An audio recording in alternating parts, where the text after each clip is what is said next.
They laughed at my tiny cabin, called it too small to be legal. What they didn't know, that little cabin was only the front door to the biggest underground mansion this county has ever seen. When I first bought 3 acres deep in the pines, all I wanted was peace. So I built a simple one-room cabin. Nothing fancy, just a place to breathe. But the HOA had other plans.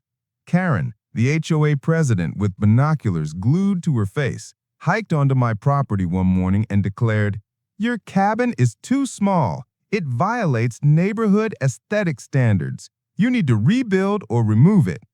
I told her politely that my land wasn't even fully under HOA control. She waved papers in my face.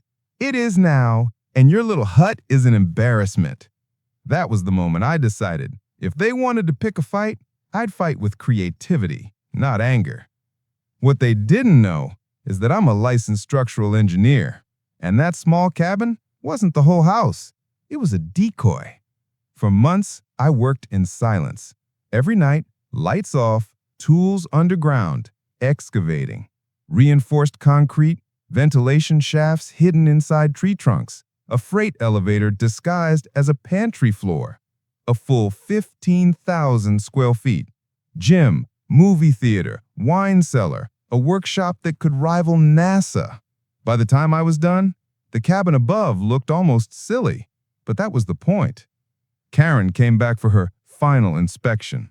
She crossed her arms. "This place needs to be demolished. It's too small, too plain, too—" Before she finished, I pulled a key, opened a hatch in the floor, and gestured inside.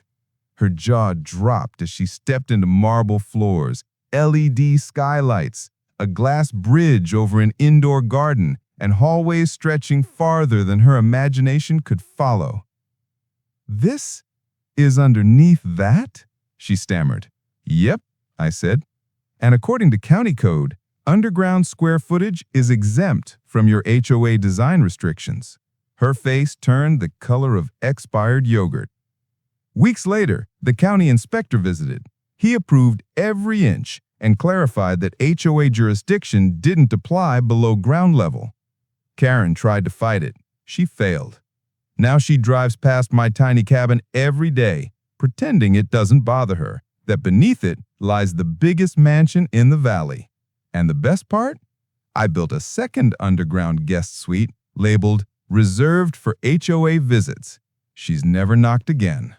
I am Liam, and trust me, the next HOA story is even worse. Subscribe now.